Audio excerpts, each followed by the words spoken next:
Ten Commandments, and they're not what you think they are. Yes, there are some rules that are written down in the Bible, in Exodus actually, which the Bible says were given by God to Moses. The background is that Moses led his chosen people out of Egypt and he took them to Mount Sinai. And we've got a picture of Mount Sinai here. Whilst he was there, God gives him 3 sets of rules. And the first set includes the usual 10 Commandments. And they go something like this. You shall have no other gods before me. You shall not make for yourself an image in the form of anything in heaven above, or on the earth beneath, or in the waters below. You shall not bow down to them or worship them. I'm not going to go through all of them in this detail, but this one's interesting. For I, the Lord your God, am a jealous God, punishing the children for the sin of their parents to the 3rd and 4th generation of those who hate me, but showing love to 1,000 generations of those who love me and keep my commandments. I haven't seen that on any tablet recently. The third one is, you shall not misuse the name of the Lord your God, for the Lord will not hold anyone guiltless who misuses his name. Remember the Sabbath day by keeping it holy. Honour your father and your mother. You shall not murder. You shall not commit adultery. You shall not steal. You shall not give false testimony against your neighbour.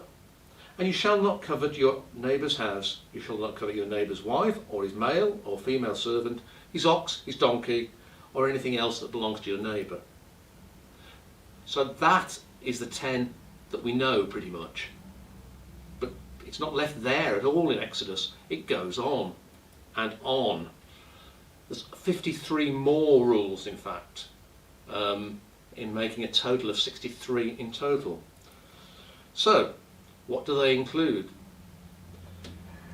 They include, for example, at 12, make an altar of earth for me and sacrifice on it your burnt offerings and fellowship offerings, your sheep and your goats and your cattle. Wherever I cause my name to be honoured, I will come to you and bless you. If you make an altar of stones for me, do not build it with dressed stones, for you will defile it if you use a tool upon it. And do not go up to my altar on steps, or your private parts may be exposed. God is concerned about people exposing their private parts.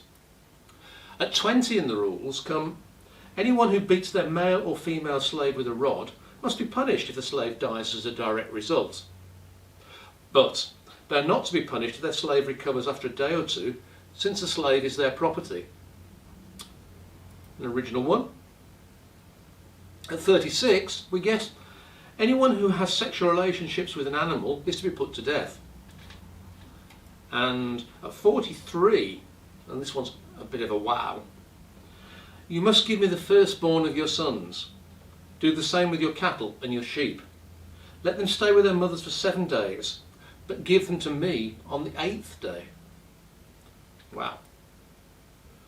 And finally, at number 63, and God seems fairly keen on this one, do not cook a young goat in its mother's milk.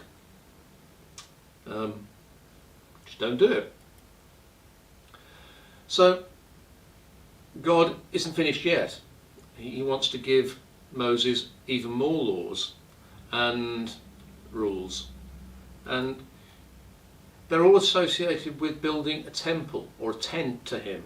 And that's going to hold the Ark of the Covenant, and the altar of burnt offering, and an altar of incense. Now, these rules go on and on and on. I printed them out and they went to 17 pages of A4.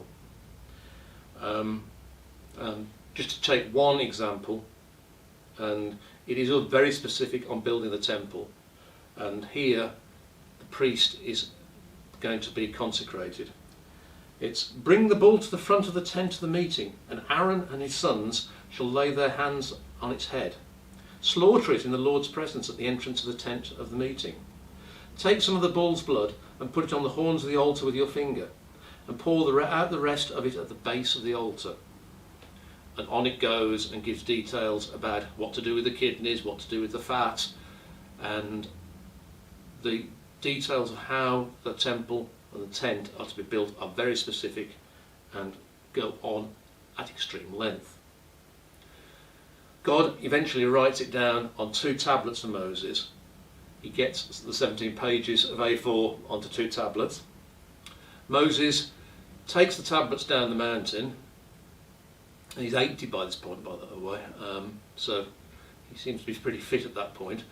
He comes down and he's about to convey the tablets to his people when he sees that they've built a fatted calf. He's not happy with this, and he smashes the tablets that he spent 40 days and nights getting from God. So God's not finished.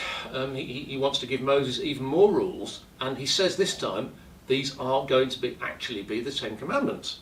And he says that for the first time. These are the real 10 Commandments that we've been waiting so long for.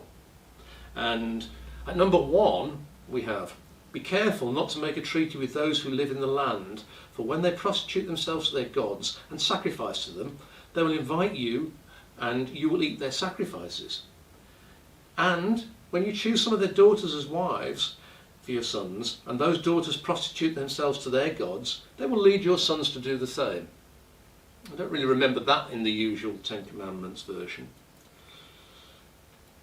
So, they carry on. Do not make any idols. Okay? Celebrate the festival of unleavened bread. 4, the first offspring of every womb belongs to me. 5, keep the Sabbath. 6, celebrate the festival of weeks. 7, 3 times a year all your men are to appear before the sovereign Lord. At 8, do not offer the blood of a sacrifice to me along with anything containing yeast. Don't really understand that one, but there you go. 9, bring the best of the first fruits of your soul to the house of the Lord your God. And I told you God was keen on this one. At number 10 we have, do not cook a young goat in its mother's milk. So those are the real 10 Commandments. Moses then goes away and commands his people to build the tent with the Ark of the Covenant and all of the associated altars. And the people do it. Moses blesses it, and that's the end of Exodus. So, there you have it. Now you know the real 10 Commandments. Thanks for watching.